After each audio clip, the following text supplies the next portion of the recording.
नमस्कार, जय हिंद प्यारे साथियों। स्वागत है आप सभी का एक बार फिर से आपके अपने इस परिवार लर्न विद डीएस सर पर। साथियों, आज की इस क्लास में हम आप सभी के लिए लेकर के आए हैं रेलवे एनटीपीसी आरपीएफ परीक्षा 2024 के लिए रीजनिंग का एक बेहतरीन प्रैक्टिस सेट। प्यारे साथियों, आज के इस क्लास में हम रीजनिंग का प्रैक्टिस सेट नंबर 1 देखेंगे। प्यारे साथियों, यहाँ पर हम रीजनिंग को बहुत ही शॉर्ट ट्रिक के माध्यम से जानने का प्रयास करेंगे। आगामी रेलवे एनटीपीसी और आरपीएफ का जो एग्ज़ाम है उसमें जो प्रश्न पूछे जाते हैं उन सभी प्रश्नों पर हम यहाँ चर्चा करेंगे। सारे के सारे बहुत ही महत्वपूर्ण प्रश्न रहेंगे जो आपके प्रतियोगी परीक्षा के लिए इम्पोर्टेंट हो सकते हैं। जैसे क्वेश्चन नंबर 16 आप देखेंगे, जिसमें लिखा है मांस का संबंध अगर शाकाहारी से है तो अल्कोहल का संबंध किससे होगा, यानी प्रश्नवाचक चिन्ह के स्थान पर क्या आएगा, ये ज्ञात करना है। इसके अतिरिक्त प्रश्न नंबर 15 के रूप में देखेंगे, लिखा है निम्न में से विषम को ज्ञात कीजिए। यहाँ पर आपके सामने 4 आकृतियाँ हैं और इन 4 आकृतियों में से हमें एक विषम आकृति की पहचान करनी है।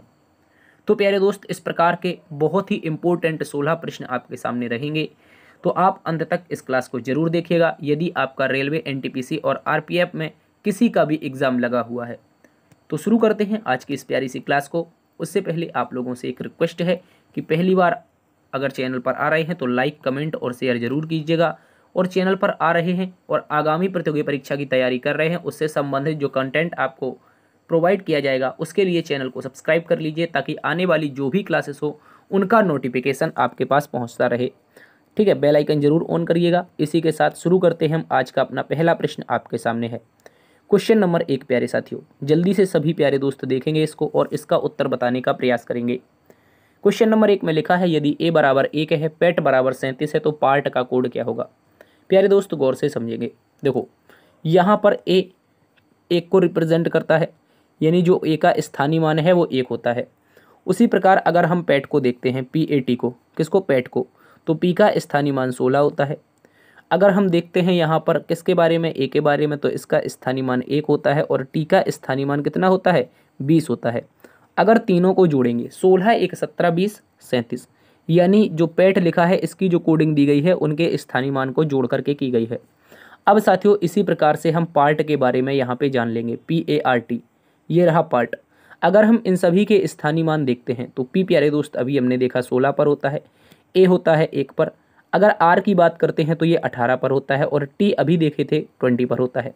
अगर हम यहाँ पे सभी को जोड़ेंगे साथियों, अगर हम सभी को जोड़ेंगे तो ये जो योग होगा हमारा, देखिए यूनिट डिजिट देखते हैं, 8 1 9 6 15 की 5, यानी यूनिट डिजिट 5 आएगा। उसके बाद में क्या होगा भैया, 2 1 हासिल 3 और 3 2 5, यानी यहाँ पर हमारा 5 एक और आ जाएगा। प्रश्न का जो उत्तर होगा, पार्ट की जो कोडिंग होगी वो 55 के रूप में आपकी आएगी। विकल्प नंबर 1 में है तो विकल्प नंबर 1 इसका सही जवाब है। ठीक है प्यारे साथी, ऐसे ही प्रश्न आपके आरआरबी, एनटीपीसी और आरपीएफ जो कांस्टेबल एसआई का एग्जाम है उनमें देखने को मिलेंगे, तो ये क्लास आपके लिए जरूर इंपॉर्टेंट होगी। ठीक है, तो इस क्लास को अंत तक जरूर देखिएगा। अगले प्रश्न में आते हैं। अगला प्रश्न कोडिंग डिकोडिंग का एक प्यारा सा क्वेश्चन आपके सामने है। बोला है अंग्रेजी वर्णमाला क्रम के आधार पर FHGE, यानी कि कुछ शब्द दिए हैं, कौन कौन से, F, उसके बाद में H है, फिर क्या है, G है और E है। इनको I के JH के रूप में लिखा जाता है। ठीक है, एक निश्चित प्रकार से संबंधित है किसके रूप में भाई, I, उसके बाद में K और इसके बाद में J और इसके बाद में H, इसके रूप में संबंधित है। बोला है उसी प्रकार HJIG, क्या बोला है, उसी प्रकार H, उसके बाद में J, फिर कौन है, I है, फिर कौन है, G है। इनका जो संबंध है वो संबंध किससे है, वो है K से, M से, उसके बाद में L से और J से। ठीक है दोस्त, हमसे यहाँ पे पूछा गया है, हम लोगों से पूछा गया है कि R, T और S, Q निम्न में से किससे संबंधित होंगे, यानी 4 विकल्प आपके सामने हैं। अगर ऐसे कोडिंग डिकोडिंग के प्रश्नों को हम देखते हैं तो इनको हम लोग स्थानीय मान से करते हैं। किससे करते हैं प्यारे दोस्त, स्थानीय मान से। जैसे यहाँ पर आप देखेंगे F 6 पर होता है, H 8 पर होता है, G 7 पर होता है और E हमारा 5 पे होता है। अगर 9 को देखें, I पर होता है, K 11 पर होता है, J 10 पर होता है, H 8 पर होता है। देखो भाई, यहाँ से आपको लॉजिक पता चल जाएगा, सभी में 3 जुड़ रहा है, सभी में 3 जुड़ रहा है। जैसे 6 3 9, 8 3 11, 7 3 10 और 5 3 8। क्या यही लॉजिक आगे फॉलो करेगा, देखते हैं। 8 पर होता है H, J होता है 10 पर, I होता है 9 पर, G होता है 7 पर। देखो, अगर इनका स्थानीय मान देखें, 8 3 11 पर K हो जाएगा 3 जोड़ने के बाद, 10 3 13 पर M हो जाएगा 3 जोड़ने के बाद, L 9 3 12 पर हो जाएगा और 7 3 10 पर हो जाएगा J। यानी यहाँ भी प्यारे दोस्त हर प्रकार से आपका 3 ही जुड़ रहा है। अब हम आगे लॉजिक फॉलो करेंगे। आगे लॉजिक फॉलो करेंगे तो R जो कि 18 पर होता है, अगर इसमें 3 जोड़ेंगे तो 21 आएगा और 21 पर जो अक्षर होता है वो प्यारे दोस्त जो अक्षर होता है वो होता है U। क्या होता है U? यानी विकल्प की शुरुआत U से होगी। तो जो W और T वाले विकल्प हैं ये तो गलत हो गए। अब भाई हमारे पास फिर से T आया है। T का स्थानीय मान हमने देखा था 20 होता है। कितना होता है सर? 20। 20 में 3 जोड़ोगे तो 23 होता है। क्या 23? और 23 पर आने वाला जो लेटर है वो W होता है। तो हम कह सकते हैं कि W के बाद U के बाद हमारा जो लेटर आएगा वो W आएगा। U के बाद अगर हम W को देखेंगे तो विकल्प नंबर 4 में है। 3 नंबर में U के बाद V है। इस प्रकार से ये गलत हो जाएगा। ठीक है, 2 नंबर का गलत हो जाएगा, 4 नंबर का सही हो जाएगा। इसके बाद यहाँ पर देखें S 19 पर होता है। कितने पर? S 19 पर। Q 17 पर होता है प्यारे दोस्त। इन सभी में 3 3 जोड़ोगे, 19 3 22 पर V होता है और 17 3 20 पर T होता है। तो प्रश्न का जो आंसर होगा UWVT आपका सही उत्तर हो जाएगा। उम्मीद है प्यारे दोस्त आप सभी इस प्रश्न को अच्छे से समझे होंगे। तो विकल्प नंबर 4 सही उत्तर है। अगला प्रश्न हमारे पास श्रृंखला से है। श्रृंखला से पूछा गया एक बहुत ही शानदार प्रश्न आपके सामने है। बोला है दी गई श्रृंखला में प्रश्न चिन्ह के स्थान पर क्या आएगा। यानी लास्ट में एक क्वेश्चन मार्क है, इसके स्थान पर ज्ञात करना है। गौर से देखते हैं। अगर हम श्रृंखला में देखते हैं तो एक बड़े से बड़े नंबर बनते चले जा रहे हैं। क्या हो रहा है? एक छोटे से नंबर से बड़े नंबर बनते चले जा रहे हैं। तो प्यारे साथियों अगर आप इसको देखते हैं, देखो यहाँ पे बड़े से बड़े नंबर की ओर जाने का मतलब है प्लस माइनस से काम नहीं चलेगा। आप क्या करेंगे? ऐसी स्थिति में गुणा का प्रयोग करेंगे और जब गुणा का प्रयोग करेंगे तो आपको दिख रहा है 5 चौके 20 होता है और आगे भी दिख रहा होगा 20 पंचे 100 होता है। भैया 100 पंचे 500 होता है और 500 पंचे कितना होता है? 2500 होता है। अब सर 2500 पंचे कितना होगा? 2500 पंचे का मतलब मैं आपको शॉर्ट बताता हूँ भाई। 25 का गुणा 5 में कर दो, बाद में 2 जीरो चिपका देना। तो 25 पंचे होता है सर 125। अब आपने बोला बाद में 2 जीरो चिपका देना, इसका मतलब 12,500। जो प्रश्नवाचक चिन्ह है मेरे प्यारे दोस्त उसके स्थान पर 12,500 आएगा। विकल्प नंबर 3 क्या आएगा? 12,500। अच्छे से याद रखेंगे, क्रम रूप से 5 का गुणा चल रहा था। अगले प्रश्न में आ जाइए। अगला प्रश्न क्वेश्चन नंबर 4 है, सादृश्यता से संबंधित है, गणितीय सादृश्यता है। बोला उस विकल्प का चयन कीजिए जो तीसरी संख्या से उसी प्रकार संबंधित है जिस प्रकार दूसरी संख्या पहले से संबंधित है और छठी संख्या पांचवें से है। कहने का मतलब दूसरी का संबंध पहले से है, छठी का संबंध पांचवें से है, तो चौथी संख्या ज्ञात करनी है जो तीसरे से संबंध बनाती हो। तो इनका कुछ विशेष लॉजिक होगा मेरे दोस्त, गौर से समझना है। अगर मैं बात करता हूँ 225 या 3375 की तो और 169 64 या 512 की, तो ये संख्याएं जो हैं कहीं ना कहीं वर्ग और क्यूब के रूप में दे रखी हैं। किसके रूप में मेरे दोस्त? वर्ग और क्यूब के रूप में। अगर मैं पहली संख्या को देखता हूं तो ये 15 की पावर 2 यानी 15 का स्क्वायर होता है। क्या होता है प्यारे साथी? 15 का स्क्वायर होता है। वहीं मैं 3375 को देखूं तो ये 15 की पावर 3 होती है। 15 का क्या होता है? क्यूब होता है। प्यारे दोस्त अगर मैं देखता हूँ 169 को तो ये 13 का स्क्वायर होता है। कितने का? 13 का स्क्वायर। अब आगे बाद में चेक करेंगे, उससे पहले हम 8 को देख लेते हैं। 8 का जो स्क्वायर होता है वो 64 और 8 की पावर 3 होता है 512। तो अब आप यहाँ से समझे होंगे एक लॉजिक। भाई वो लॉजिक कौन सा है? लॉजिक ऐसा है कि 15 की पावर पहले 2 थी, अगली बार में 3 हो गई। 13 की पावर अगर 2 है तो अगली बार में 13 की पावर 3 होनी चाहिए। कितनी होनी चाहिए सर? 13 का क्यूब आना चाहिए। 13 का क्यूब आने का मतलब है क्वेश्चन मार्क के स्थान पर 2197 आना चाहिए। देखो कैसे निकालते हैं, तो आप कहोगे सर 13 का क्यूब निकालने का मतलब है 13 का 3 बार गुणा करेंगे। जब 13 का 3 बार गुणा करेंगे, 2 बार करते हैं तो 169 आता है। फिर से इसी में 13 का गुणा कर देंगे, 13 9 117, यूनिट डिजिट 7 आएगा। मेरे दोस्त यूनिट डिजिट 7 एकमात्र विकल्प नंबर 3 में दे रखा है। तो इस प्रकार से हम कह सकते हैं कि जो हमारा सही उत्तर है वो प्यारे दोस्त कौन सा है? विकल्प नंबर 3। 13 का क्यूब जो होगा 13 की पावर 3 होगी, वो क्वेश्चन मार्क के स्थान पर आने वाली है और इसका जो सही उत्तर बन रहा है वो हमारा बन रहा है 2197, विकल्प नंबर 3। तो आई होप समझे होंगे। एक बार पावर 2 थी, एक बार 3 हो गई, फिर 2 थी, फिर 3 हो गई। ठीक है, अगले प्रश्न में आ जाइए। अगला प्रश्न आपके सामने है समुच्चय से संबंधित। किससे? समुच्चय से। तो बोला है उस समुच्चय का चयन कीजिए जिसमें संख्याएं ठीक उसी प्रकार संबंधित हैं जिस प्रकार दिए गए समुच्चयों की संख्याएं आपस में संबंधित हैं। यानी प्यारे दोस्त आपके सामने 2 समुच्चय दिए गए हैं। कहाँ पर हैं? तो भैया पहला समुच्चय, गौर से देखो, पहला समुच्चय यहाँ पर है और दूसरा समुच्चय इसी से लगा हुआ ये है। अगर हम संख्याओं को देखते हैं, पहला समुच्चय में संख्याएं कितनी हैं सर? आप कहोगे पहले समुच्चय में जो संख्याएं हैं 59 हैं, 83 हैं और उसके बाद में कितनी है? 97 है। तो सर इनके बीच का हम सीधा अंतर देख लें। वैसे तो कुछ लॉजिक समझ में नहीं आ रहा है, ये तो अभाज्य संख्याएं हैं सारी की सारी, क्या इनके बीच का अंतर से काम चलेगा? तो आप देखोगे 83 यानी 13 में से 9 जाएगा तो 4 बचेगा, और सर यहाँ पे 7 हो जाएगा तो 2 बचेगा, यानी कि 24 का अंतर है। सर और आगे देखते हैं, यहाँ पे कितना अंतर है? 7 में से 3 जाएगा तो 4 बचेगा, और 9 में से 8 जाएगा तो 1, यानी 14 का अंतर है। पहली और दूसरी संख्या के बीच में 24 का अंतर है, और दूसरी तीसरे के बीच में 14 का अंतर है। क्या यही लॉजिक पीछे अगले वाले समुच्चय में है? यानी 63 और 87, ठीक है। कितना है? 1 मिनट, यहाँ पे कितना है? 63 के बाद में 87 का, और आगे कितना? 101, यानी क्या यही लॉजिक आगे भी है? तो देखते हैं, यहाँ से यहाँ पे देखोगे 7 में से 3 जाएगा 4 बचेगा, 8 में से 6 जाएगा तो 2 बचेगा। उसके बाद यहाँ पे देख लीजिए 11 में से 7 जाएगा 4, वहाँ पे 9 हो जाएगा तो 8 जाएगा 1, यानी कि जो अंतर है वो कॉमन आ रहा है। पहली दो संख्याओं में अंतर 24 का, अगली दो संख्याओं में अंतर 14 का। पहली दो संख्याओं में अंतर 24 का, अगली दो संख्याओं में अंतर 14 का। तो सीधा हम यहीं से देख लेते हैं। जैसे मैं बात करता हूँ इन दो संख्याओं के बीच की, अंतर 24 का आना चाहिए। आप देख रहे हो केवल और केवल 14 का है, गलत हो जाएगा। 71 में 24 जोड़ोगे 95, 95 14 जोड़ोगे तो 109। विकल्प नंबर जो हमारे पास 2 है ये एकदम सही हो जाएगा। कैसे? मैंने कहा अगर मैं 71 और 95 के बीच देखता हूँ तो 24 का अंतर है, ठीक है। अगर मैं 24 और 109 के बीच में देखता हूँ तो ये कितने का है? ये भैया 14 का अंतर है। तो अंतर हमारा सेम पता चला, कौन सा? 24 14, 24 14। तो भैया यहाँ भी 24 और 14 ही होगा, तो विकल्प नंबर 2 सही उत्तर है। ठीक है प्यारे दोस्त, विकल्प नंबर 2 एकदम सही उत्तर है। अगले प्रश्न में आ जाइए। अगला प्रश्न आपके सामने क्वेश्चन नंबर 6 है। बोला गया है प्लस और माइनस को आपस में बदल दिया जाए, भाग और गुणा को आपस में बदल दिया जाए, तो निम्नलिखित समीकरण में प्रश्न चिन्ह के स्थान पर क्या आएगा? यानी ये क्वेश्चन मार्क किसके स्थान पर बताना है। देखो आपसे बोला गया है कि भाग को गुणा के साथ बदलो, तो मैं कह रहा हूँ संख्याएं लिखो या फिर सीधा यहीं पे भाग के स्थान पर गुणा कर दो।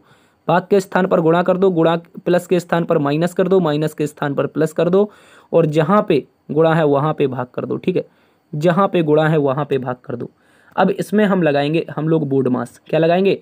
BODMAS, बचपन से पढ़ते आ रहे हैं। Bracket of divide multiply add और सब्ट्रैक्ट। क्या होता है? Bracket of divide multiply add subtract. तो कहाँ से शुरू करेंगे? डिवाइड से। डिवाइड से शुरू करेंगे। 3 का भाग 120 में जाएगा, 40 बचेगा। यहाँ पे प्लस है, माइनस का सर 14 है। कितना है? माइनस का 14, 209 दूनी हो जाएगा 418। कितना हो जाएगा प्यारे दोस्त? 418 हो जाएगा। अब देखिए यहाँ पे 418 में आप 40 जोड़ दीजिए, प्लस के चूंकि हम जोड़ेंगे, प्लस के जोड़ेंगे प्यारे दोस्त। 418 में 40 जोड़ोगे तो 458 हो जाएगा, और 458 में 14 घटाओगे, प्रश्न का उत्तर आएगा 444। कितना आएगा? 444। कहने का मतलब है 444। 444 हमें विकल्प नंबर 4 में दिया है, ये इसका सही जवाब है। ठीक है प्यारे साथी, 444 इसका सही उत्तर है। बोर्ड मास का प्रयोग करना है, चिन्हों को आपस में बदलना है। आप रफ पेन उठा करके बैठिए, आप इसको करने का जरूर प्रयास करेंगे। अगले प्रश्न में लिखा है यदि CZ22 को HE33 के रूप में निश्चित प्रकार से संबंधित है, उसी प्रकार QN47 का संबंध VS58 से है, तो समान तर्क का अनुसरण करते हुए WT7 का संबंध किससे होगा? मेरे भैया बहुत ही प्यारा सा सवाल है, गौर से देखना है। देखो सबसे पहले क्या है? CZ22। ठीक है, CZ22 को अगर देखोगे इसका संबंध है HE और किससे है भैया? 33 से। ठीक है, अच्छे से समझना है। इसी के साथ में आपको लिखा मिलेगा Q, उसके बाद में N और 47। ठीक है, QN47। अगर QN47 को आप देखें, एक मिनट, QN47 को देखें, इसका संबंध बताया इसने VS, किससे बताया है प्यारे दोस्तों? VS और किससे? 58 से। ठीक है, 58 से। लेकिन हमसे पूछा है समान तर्क का जो संबंध पूछा है वो WT7 का पूछा है। आप बता पाओगे? बिल्कुल बता पाओगे मेरे प्यारे साथी, गौर से समझना है। अगर मैं बात करता हूं इस प्रश्न में, देखो C 3 पर होता है, H 8 पर होता है, Z 26 पर होता है और E 5 पर होता है। ठीक है, 22 यानी यहाँ पे हम कह सकते हैं 22 और 33 के बीच का जो अंतर है वो 11 का है। ठीक है, इसको देख लीजिए।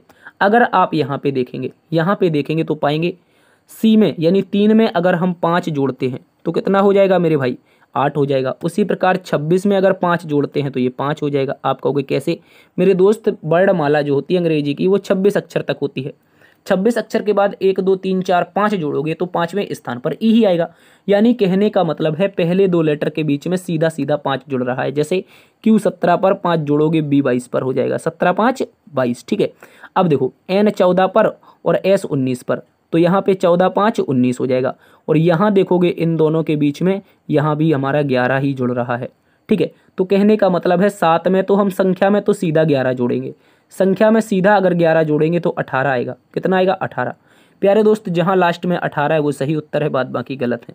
ठीक है, अब देखो W में अगर 5 जोड़ेंगे, W 23 पर होता है सर, कितने पर? 23 पर। अगर 5 जोड़ेंगे तो 28, 28 का मतलब है B। क्या है? B। B क्यों है सर? क्योंकि Z के बाद A के बाद B, तो Z 26 पर, 27 पर A, 28 पर B, तो 23 5 28 सीधा दिखाई दे रहा है। ठीक है, अब 20 में 5 जोड़ दीजिए, ये 20 पर होता है, 5 जोड़ोगे तो 25 Y आ जाएगा। मतलब प्रश्न का उत्तर बन रहा है BY 18। कितना बन रहा है सर? BY 18 बन रहा है, जो कि ऑप्शन नंबर 1 में है। कहाँ पे है प्यारे दोस्त? ऑप्शन नंबर 1 में, ये इसका सही उत्तर है, याद रखेंगे। चलिए क्वेश्चन नंबर 8 में आ जाइए। क्वेश्चन नंबर 8 नंबर, बहुत ही प्यारा सा क्वेश्चन है आपके एग्जाम के लिए। बोला है निम्नलिखित 4 अक्षर समूहों में से 3 अक्षर समूह एक निश्चित प्रकार से समान है। इस प्रकार एक समूह बनाते हैं, वह कौन सा अक्षर समूह है जो उस समूह से संबंधित नहीं है। यानी कि यहाँ पर आपको ऑड वन आउट का क्वेश्चन पूछ लिया है। कहने का मतलब वर्गीकरण का क्वेश्चन है, गौर से समझिए। ऐसे प्रश्नों को हम स्थानीय मान से करते हैं। हमने देखा सर बी जो होता है वो 2 पर होता है, ई हमारा 5 पर होता है, आई हमारा दोस्त कितने पर? 9 पर होता है। ठीक है, अब देखो यहाँ पर जे कितने पर? सर 10 पर हो गया। उसके बाद एम 13 पर हो गया, और पी कितने पर? सर 16 पर हो गया। आगे देखते हैं के 11 पर हो गया, एन प्यारे दोस्त 14 पर हो गया, और इसके बाद में आर 18 पर हो गया। अब क्या बच रहा है? एस। एस होता है 19 पर, और वी हमारा 22 पर। ठीक है, और जेड हमारा 26 पर। तो अब हम कैसे बताएंगे सर? इसको बताने का सीधा सा मकसद देखिए, इसको बताना है सीधा सीधा इनके बीच का अंतर लेकर के। अंतर लेकर के मतलब पहली 2 संख्याओं के बीच में 3 का अंतर है, अगली 2 संख्याओं के बीच में 4 का अंतर है। यहाँ पे देखोगे 3 का अंतर है, अगली 2 संख्याओं के बीच में भी 3 का अंतर है। अब देखो 11 3 14, 14 4 18। अब यहाँ पे देखो 19 3 22, 22 4 26। लेकिन सर गड़बड़ तो यहाँ पे हो गई। कहाँ पे भैया? देखो गौर से, यहाँ भी 3 और यहाँ भी 3। इसमें देख रहे थे 3 4, इसमें भी 3 4, इसमें भी हमारा 3 4। तो कहने का मतलब है ऐसा कौन सा विकल्प है जो गड़बड़ है, जो समूह से संबंधित नहीं है? वो विकल्प है 2 नंबर का। क्यों नहीं है? क्योंकि इसमें तो दोनों अक्षरों के बीच में 3 का गैप है। बाद बाकी अगर हम देख रहे थे पहले 2 के बीच में 3 और दूसरे तीसरे के बीच में 4, पहला तीसरा और चौथा, कौन सा? पहला तीसरा और चौथा, ये विकल्प एक समान है, जबकि 2 नंबर का विषम है। विषम है यानी अलग है, तो वही तो पहचानना था जो समूह से संबंधित नहीं है। समूह में 1 3 4 आ रहे हैं, 2 नंबर नहीं आ रहा, गलत हो जाएगा। अगले प्रश्न में आ जाओ। अगला प्रश्न अंग्रेजी वर्णमाला श्रृंखला से है। प्रश्न में बोला गया है अंग्रेजी वर्णमाला क्रम के आधार पर दी गई श्रृंखला में के स्थान पर क्या आना चाहिए, यानी क्वेश्चन मार्क के स्थान पर क्या आना चाहिए, ये बताना है। देखो प्यारे दोस्तों, कई बार मैंने आपको पिछली क्लासेस में बताया, यदि आपने हमसे यूपी पुलिस पढ़ा है या फिर कोई कॉम्पिटिटिव एग्जाम के जो हम प्रैक्टिस सेट करवाते थे उनको पढ़ा है, तो ऐसी श्रृंखला में मैंने आपको बताया है हमेशा प्यारे दोस्त आप पहले शब्द का संबंध पहले से बनाइए। जैसे मैंने कहा डी 4 पर होता है, जेड 26 पर होगा, ठीक है, और बी जो होगा वो 22 पर होगा। पहले पहले लेटर को देख रहा हूँ मैं, और आगे यहाँ पे एन 14 पर होगा। अगर आप इसको गौर से समझ लें, अगर इसको आप देख लेते हैं तो आपको एक बात पता चलेगी। बात क्या पता चलेगी? कि डी और जेड में -4 का अंतर है। कैसे सर? 4 पर तो होता है डी, 4 पर तो होता है डी, और जेड होता है 26 पर। कितने पर? 26 पर। अगर मैं 4 में से 4 घटाता हूँ, 4 में से 4 घटाता हूँ तो आपको पता चलेगा 0। लेकिन 0 तो होगा नहीं, अंग्रेजी वर्णमाला है। देखो ऐसे मैंने कहा डी, उसके बाद में सी, बी, ए, उसके आगे क्या हो जाएगा? जेड, वाई, इस तरह से बन जाएगा। तो मैंने कहा 1 2 3 4, डी से 4 घटा दिए मैंने, तो क्या बच रहा है? जेड बच रहा है। तो वही तो मैं कह रहा हूँ आप लोगों से कि सर यहाँ पे डी और जेड के बीच में जो अंतर है वो -4 का है। यही मैं समझाना चाह रहा हूँ आपको, ठीक है। उसके बाद में देखो 26 में से 4 जाएगा, फिर से -4 हो जाएगा, तो 22 बचेगा। और अगली बार 22 में से अगर आप 4 घटा देते हो, अगर 22 में से 4 घटा देते हो तो बचेगा 18। कितना? 18। और मैंने अभी बताया था आपको पीछे कि 18 पर जो लेटर होता है वो सर आर आता है। क्या आता है? ये आर। तो विकल्प की शुरुआत आर से होगी। सर आर से अगर विकल्प की शुरुआत होगी तो वो 2 नंबर का ऐसा विकल्प है जो केवल और केवल आर से शुरू कर रहा है। आगे चेक ही नहीं करना हमको, 2 नंबर का विकल्प जो है वो आर से शुरू कर रहा है, आगे चेक करने का मतलब ही नहीं बनता है। तो आप कहोगे विकल्प नंबर 2 सही है, ठीक है, और उसके बाद 18 में से -4 करोगे तो 14 हो जाएगा। ठीक है, ये लिखा हुआ है। अब आगे अगर देखना है आपको, अगर आपको आगे देखना है तो फिर से L 12 पर H 8 पर -4, फिर 4 करोगे, फिर 4 करोगे तो R के बाद Z आ जाएगा। ठीक है, अब आगे देखिए, T में से 4 गया 16, मतलब 20 में 4 गया 16, 16 में से 4 गया 12, 12 में से 4 जाएगा तो कितना 8 बचेगा, तो मतलब RZH। ये आपका एकदम सही उत्तर मैंने बता दिया, विकल्प नंबर 2 में है। अगले प्रश्न में आ जाइए। अगला प्रश्न एक बहुत ही प्यारा सा क्वेश्चन सामने है आप लोगों के। बोला है दी गई आकृति में कितने त्रिभुज हैं, how many triangle in this figure. बताइए प्यारे दोस्त, 11 है, 15 है, 13 है या 16 है। एक अच्छा सा क्वेश्चन आप सभी के सामने है। एक बहुत ही तगड़ी आकृति है पर बहुत आसान है प्यारे दोस्त। जो देखने में ज़्यादा बड़ा होता है वो बहुत ही और ज़्यादा आसान होता है। ठीक है, इस बात को आपको समझना है। कैसे, मैं आपको बताता हूँ। अगर आप त्रिभुज की बात करते हैं, त्रिभुज की बात करते हैं तो आपको पता चलेगा कि सर एक त्रिभुज तो ये दिख रहा है। गौर से देखो, थोड़ा बनाने में समस्या हो सकती है। एक त्रिभुज ये है और दूसरा इसी से लगा हुआ है। तीसरा त्रिभुज की अगर मैं बात करता हूँ, देखो मैं नंबर दे दूँ भैया, नहीं वरना भूल जाओ आप, 1 2। तीसरे त्रिभुज की बात करता हूँ तो ये छोटा सा, ये छोटू वाला, ये वाला, ये यहाँ पे 3 नंबर हो गया। अब दोस्त हम बात करते हैं चौथे नंबर की, ये वाला हो गया। ठीक है, अगर हम 5वें नंबर की बात करें तो यहाँ पे ये हो जाएगा। ठीक है, इसके बाद मैं 6वें नंबर की बात करता हूँ तो ये वाला, ये प्यारे दोस्त ये 6वें नंबर का हो गया। कौन सा, ये 6वें का हो गया। अब दोस्त ये वाला नीचे देखते हैं तो ये 7वें नंबर का हो गया। ठीक है, 7वें का हो गया। अब दोस्त और आगे देखते हैं तो ये 8वें का हो गया। कौन सा, ये वाला 8वें नंबर का हो गया। और आगे देखते हैं तो ये 9वें नंबर का हो गया। कितने नंबर का हो गया दोस्त, ये हमारा 9वें नंबर का हो गया। अब क्या बच रहा है, अब बचेगा एक और त्रिभुज। एक और त्रिभुज कौन सा, देखो भैया यहाँ पे ये वाला अभी भूल गए थे हम, ये 10वें नंबर का हो गया सर, ये 10वें नंबर का हो गया। अगर मेरे दोस्त ये 10वें नंबर का हो चुका है तो आपको एक चीज़ दिख रही होगी। क्या, मैं कहूँ क्या दिख रही है, आप कहोगे सर एक चीज़ दिख रही है, वो ट्रिक दिख रही है जो आपने पहले बताई थी, ये वाली 1 2 दोनों को जोड़ो 3। सर दिख कहाँ पे रही है, गौर से देखते हैं कहाँ पे दिख रही है। आप कहोगे देखो ये अगर हम उल्टी नज़र कर दें, अगर नीचे की ओर हम यहाँ पे उल्टी नज़र कर दें तो ये ट्रिक मिल जाएगी। देखो मिल गई। आप कहोगे सर एक तो ये रहा, दूसरा ये रहा, दोनों से मिलकर के जो बनेंगे वो 3 नंबर ये रहा, यानी कि इस आकृति में टोटल 3 है। तो आप कह सकते हो 10 तो ये यहाँ तक हो चुके थे हमारे अलग अलग, और 3 इसमें और जोड़ दोगे, यानी 10 + 3, 10 + 3 करेंगे तो प्यारे दोस्त 13 त्रिभुज हो जाएंगे। कितने, 13। तो इस आकृति में केवल और केवल 13 त्रिभुज हैं, इसके अतिरिक्त कोई भी त्रिभुज नहीं है। क्या है प्यारे दोस्त, इस आकृति में ओनली 13 ट्रायंगल स्थित हैं, याद रखेंगे। देखो मैं इसको एक बार मिटा देता हूं ताकि आप अच्छे से समझ पाएं। कौन कौन से, सर 1 2 3, और यहाँ पे 4 5 6 7 8, ठीक है, 9 10, 10 3 10 3 13। ठीक है, अच्छे से याद रखेंगे। अगले प्रश्न में आ जाइए। अगला प्रश्न एक और श्रृंखला से आपके सामने है। बोला गया है दी गई श्रृंखला में प्रश्न चिन्ह के स्थान पर क्या आएगा। ये रही श्रृंखला। अगर आप इस श्रृंखला को अच्छे से देखें तो आपको कुछ पता चलेगा। क्या पता चलेगा, 21 के बाद 60, 177, 528, 1581। तो भाई यहाँ पे एक बहुत छोटी संख्या, फिर बड़ी, फिर बहुत बड़ी, फिर बहुत बड़ी और बड़ी, ऐसी संख्याएं बढ़ती जा रही हैं। अगर आप इसको अच्छे से देखें तो कहीं ना कहीं इसमें कुछ गुणा जोड़ घट रहा है, गुणा होकर के कुछ ना कुछ जुड़ घट रहा है।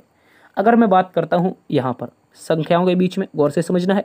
सर पहले तो 21 है, इसके बाद में 60 है, इसके बाद में 177 है, इसके बाद में 528 है, कितना है 528, उसके बाद में 1581 है, कितना है 1581, और आगे एक डब्बे में बताना है कौन सी संख्या आएगी। तो मेरी बात को समझो मेरे प्यारे साथी, बात को समझो। यहाँ पे मैं अगर करता हूँ 21 तिया 63, 21 तिया 63 क्या कर दूँ, 21 तिया 63 मल्टीप्लाई 3 का कर दूँ और माइनस का ही 3 कर दूँ। 63 में से 3 जाएगा तो 60, और वही प्रक्रिया आगे भी। 60 तिया 180, 180 में से 3 जाएगा तो कितना बचेगा 177, और 177 तिया होता है 531। आपको कोई मास्टर क्या कर रहे हैं भैया, मतलब गुणा, गुणा का मतलब मेरे भाई आप ऐसे कर लो, ऐसे आप अगर गुणा कर लो ना तो ये हो जाएगा 7 तिया 21, 7 तिया 21 कितना हो जाएगा 7 तिया 21 2 23, ठीक है, और यहाँ पर 3 एकम 3, तो 2 हासिल आई थी 5, 531, मैंने वही तो बताया था। 177 दिया होता है 531, और 531 में यानी 177 दिया 531 में से 3 घटा दोगे तो 528 आ जाएगा। अब यही लॉजिक और आगे चला लो, और आगे चलाने का मतलब है 528 दिया 1584, और 1584 में से अगर 3 चला जाएगा ये वाला तो बचेगा 1581। अब सर 1581 का गुणा 3 बार करना है, 1581 का मल्टीप्लाई 3, यानी 15 तिया 45, 8 तिया 24, 4740 के आसपास हो रहा है, 4743 बन रहा है। ये आपका 1581 का गुणा। देखो मैं करता हूँ यहाँ पे 1581 मल्टीप्लाई बाई 3, 3 एकम 3, 3 अट्ठे 24, 3 पंचे 15, 2 17 और यहाँ पे 3 एकम 3 1 4 यानी 4743 हो रहा है।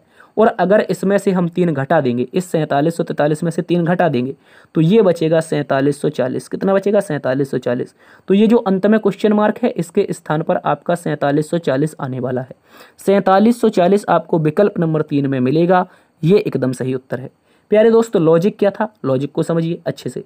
कैसे भाई? 3 का गुणा -3, 3 का गुणा -3, 3 का गुणा -3, 3 का गुणा -3 और 3 का गुणा -3, यही लॉजिक चल रहा था। तो संख्या 4740 विकल्प नंबर 3 आपका सही उत्तर हो जाएगा। अब चलते हैं 12 नंबर प्रश्न में। 12 नंबर प्रश्न एक जानदार सा प्रश्न आपके सामने है। बोला है नीचे दर्पण के नीचे दिखाए अनुसार MN पर रखे जाने पर दिए गए संयोजन का सही दर्पण प्रतिबिंब चुनिए। यानी ये आपको एक संयोजन दिया गया है, इसका सही दर्पण प्रतिबिंब बनाना है। तो दर्पण प्रतिबिंब की एक बात याद रखना है, हमेशा जो वस्तु नजदीक होगी वो दर्पण के भी प्रतिबिंब में नजदीक होगी। जैसे मैं कह रहा हूँ सबसे पहले दर्पण के नजदीक कौन है? ये ई रहा है। ये वाला जो ई है ये नजदीक है, तो प्रतिबिंब में यही जो ई है ये एज इट इज उल्टा बन जाएगा। कैसा बन जाएगा प्यारे दोस्त? एज इट इज उल्टा बन जाएगा। ठीक है, याद रखेंगे। तो ये तो नीचे की ओर ई बना है, हमें नीचे की ओर थोड़ी ना बनाना है, इस कारण से ये गलत हो गया। अब क्या है भैया? ए बच रहा है। तो ए को हमें एज इट इज अगर बनाना है, अगर हमें ए को एज इट इज बनाना है तो वो कुछ इस प्रकार से बनेगा। ठीक है, कैसा बनेगा? ये जो ए है ये ऐसा बनेगा, ये ए ऐसा बनना चाहिए। तो तीनों में दे रखा है। अब देखो बात आती है 7 की। अगर इस तरफ सीधा है तो यहाँ पे हमारा उल्टा 7 बनेगा। उल्टा 7 बनेगा तो ये सीधा वाला 7 तो चलेगा ही नहीं मेरे भाई, सीधा वाला 7 तो चलेगा ही नहीं। तो ये गड़बड़ हो गया, मतलब 1 और 4 विकल्प गलत हो चुके हैं। अब 7 के बाद क्या आया है भैया? 5 आया है। 7 के बाद आया है 5, तो 5 भी हमारा उल्टा बनेगा। ठीक है, कैसा बनेगा? ये भी जो 5 है ये उल्टा बन जाएगा इस प्रकार से। 5 के बाद आया है M, 5 के बाद क्या आया है? M।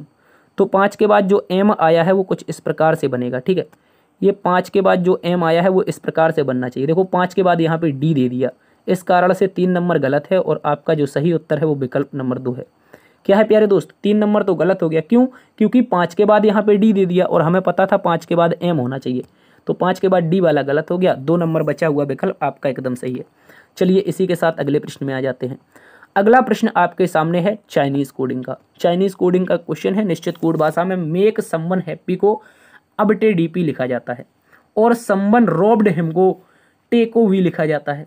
ठीक है, बोला है उस कोड भाषा में समवन का कोड क्या होगा। इसके लिए मैं आपको बहुत ही शॉर्ट ट्रिक बताऊंगा। भाई आप इस समवन को पकड़िए। क्या पूछा है? समवन का कोड पूछा है। तो बताओ समवन आपको कहीं पे दिख रहा है? आप कहोगे हाँ ये रहा समवन, उसके अलावा ये रहा समवन। मतलब जो कोडिंग है, जो आपकी कोडिंग है मेरे प्यारे दोस्त, वो आपकी कोडिंग इस समवन और इस समवन की सेम न सेम जो इसकी भाषा होगी उसमें लिखी होगी। जैसे मैं कह रहा हूँ समवन के जो कोडिंग है वो अब टे डीपी लिखा है और यहाँ पर समवन रॉब्ड हिम की कोडिंग ये लिखी है। तो इनमें से ये देखो कौन सी कोडिंग कॉमन मिल रही है। इनमें से ऐसी कौन सी कोडिंग है जो कॉमन मिल रही है? तो आप कहोगे ए बी नहीं मिल रहा है, कहीं टी मिल रहा है। हाँ बिल्कुल, टी मिल रहा है। प्यारे दोस्त गौर से देखिए, ये जो टी है ये वाला टी और ये वाला टी, ये दोनों के दोनों आपस में मिल रहे हैं। ठीक है, ये दोनों मिल रहे हैं। तो समवन यहाँ भी मिल रहा है, यहाँ भी मिल रहा है, तो टी यहाँ मिल रहा है, ये ही मिल रहा है। तो समवन की जो कोडिंग हुई वो प्यारे दोस्त टी हो जाएगी। क्या हो जाएगी? टी हो जाएगी। टी आपको दी गई है विकल्प नंबर 4 में। ये इसका सही उत्तर है। ये इसकी शॉर्ट ट्रिक थी। चाहो तो आप इसको पूरी तरह से लिखते फिर गोला बनाते तो ये लंबा प्रोसेस हो जाता। ठीक है, तो आप सीधा देख लीजिए, आपका सही उत्तर टी हो जाएगा। अगले प्रश्न में आते हैं। 14 नंबर प्रश्न भी एक बहुत ही प्यारा सा क्वेश्चन है। बोला गया है यदि शब्द ट्रबल मेकिंग को, कह रहा है यदि शब्द ट्रबल मेकिंग के प्रत्येक अक्षर को बाएं से दाएं वर्णमाला क्रम में व्यवस्थित किया जाता है तो कितने अक्षरों का स्थान परिवर्तित होगा। यानी ऐसे कितने अक्षर हैं जो अपना स्थान बदल लेंगे, ये पूछा है। तो अब मैं सबसे पहले तो ट्रबल मेकिंग को लिखूंगा TRO, उसके बाद में U। ठीक है, TROU, यहाँ पे हो जाएगा B, फिर क्या है L, फिर E हो जाएगा M, उसके बाद में A, फिर क्या है दोस्त K, फिर I, इसके बाद में N और G। ये रहा ट्रबल मेकिंग। कह रहा है ट्रबल मेकिंग के जितने भी लेटर हैं इनको अंग्रेजी वर्णमाला के व्यवस्थित रूप में लिखो, क्रम के रूप में, जैसे ABCD होती है। तो अब आप अगर यहाँ पे देखें तो सबसे पहले तो A हो जाएगा, उसके बाद में क्या हो जाएगा? B हो जाएगा, C है क्या? C है, D है? नहीं है। ट्रबल मेकिंग E है? हाँ भाई E है, तो E यहाँ पे हो जाएगा। F है क्या? नहीं है। G है क्या? हाँ G है सर, G ये राष्ट्र मेकिंग। फिर क्या H है? ट्रबल मेकिंग में H है? नहीं है। क्या I है? आप कहोगे बिल्कुल है। J है क्या? आई के बाद जे नहीं है, क्या के है आप कहोगे हाँ। एल है दोस्त, हाँ ट्रबल मेकिंग में ये जो एल है ये तो बिल्कुल आया है, ये रहा एल। उसके बाद में क्या हो जाएगा, एल के बाद एम है, हाँ बिल्कुल एम है। एन है क्या, ट्रबल मेकिंग, हाँ एन भी है सर। और क्या है, एन के बाद ओ है क्या, हाँ ओ भी है, ओ भी है। उसके बाद में क्या है, उसके बाद में आप देखते हैं ओ के बाद पी है, पी तो नहीं है। क्यू है, क्यू नहीं है। आर है, हाँ सर आर है। इसके बाद में क्या है, एस है, नहीं है। टी है, ट्रबल में टी तो बिल्कुल है सर। इसके बाद में क्या है, यू है, लास्ट में यू है। ये रहा पूरा का पूरा व्यवस्था का क्रम, ये पूरा का पूरा ट्रबल मेकिंग की हमने व्यवस्था अंग्रेजी वर्णमाला के क्रम के अनुसार कर दी। प्रश्न में पूछा ऐसे कितने अक्षर हैं जिनका स्थान परिवर्तित होगा।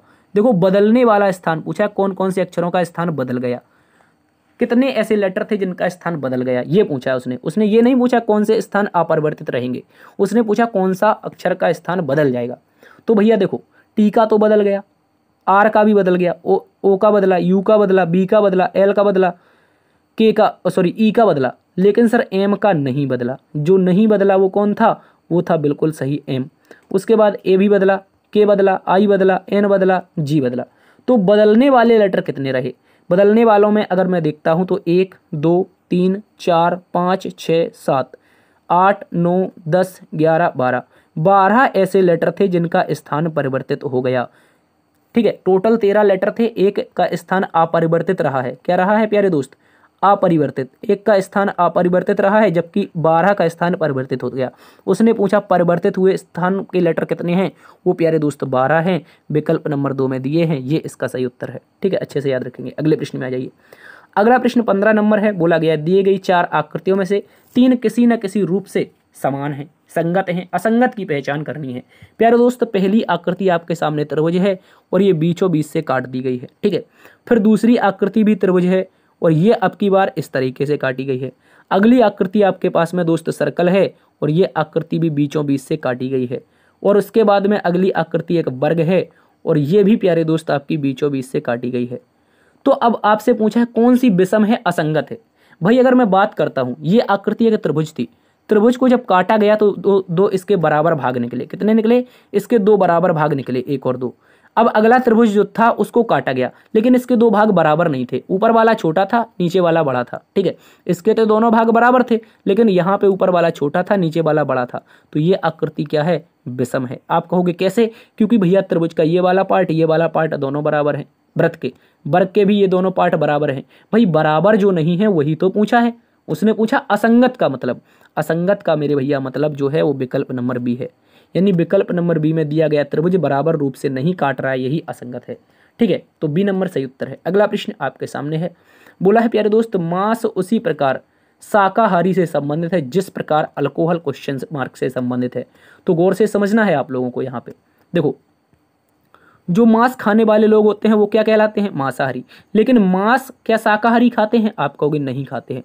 तो मांस खाने वाले का अपोजिट दे रखा है। यहाँ पे क्या दे रखा है, शाकाहारी मांस खाने वाले का अपोजिट, यानी मांसाहारी अगर इसको मान लेते हैं तो ये शाकाहारी अपोजिट दे रखा है।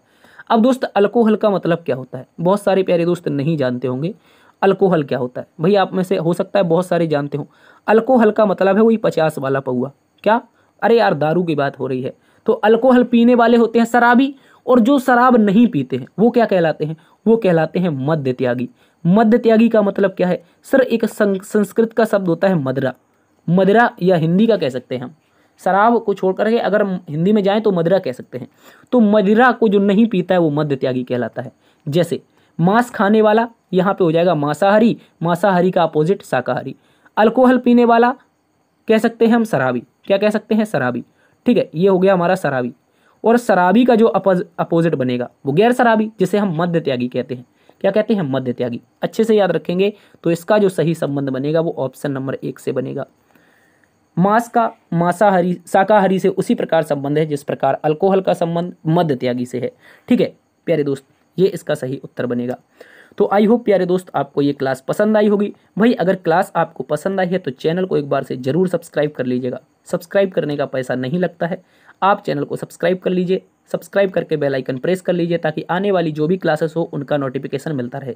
अपना बहुत बहुत ख्याल रखना। मिलते हैं एक नई वीडियो में, तब तक के लिए जय हिंद, जय भारत, जय मां सरस्वती।